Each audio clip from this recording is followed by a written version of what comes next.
முட்டையை திருடி தின்ன நாய்க்கு நல்ல பாடம் கற்றுக் கொடுத்த கோழியின் கதை.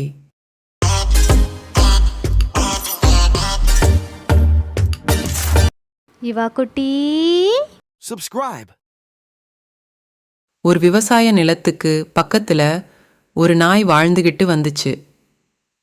அது அங்க இருக்கிற கோழி கூண்டிலிருந்து முட்டைய திருடி திங்க ஆரம்பிச்சுச்சு. அதனால கோழிக்கு ரொம்ப வருத்தமா போச்சு. ஒரு நாள் அந்த நாய் கோழியோட முட்டைகளை திருடி முழுசா முழுங்குறத பார்த்துச்சு கோழி. உடனே ஒரு திட்டம் போட்டுச்சு கோழி. பக்கத்து குளத்துக்கு போய் கோழி முட்டை மாதிரியே இருக்கிற ஷிப்பியை எடுத்துட்டு வந்து தன்னோட கூண்டுக்குள்ள வச்சுச்சு கோழி. மறுநாள் அந்த நாய் கூண்டுக்குள்ள வந்து முட்டைய திருட பார்த்துச்சு. அதை ஒளிஞ்சிருந்து பார்த்த கோழி கொக்கரக்கோன்னு கூவுச்சு. கோழி வந்துடுச்சேன்னு பயந்த நாய் அவசரத்துல அந்த சிப்பிய கோழி முட்டைன்னு நினைச்சு அப்படியே முழுங்கிடுச்சு.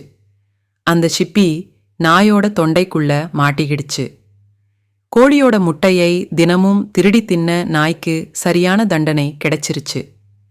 இந்த கதையிலிருந்து என்ன தெரியுதுன்னா, பெரியவங்க பழமொழி ஒன்று சொல்லுவாங்க, அவசரக்காரனுக்கு புத்தி மட்டுன்னு. அதுதான் அங்க நடந்தது. Subscribe.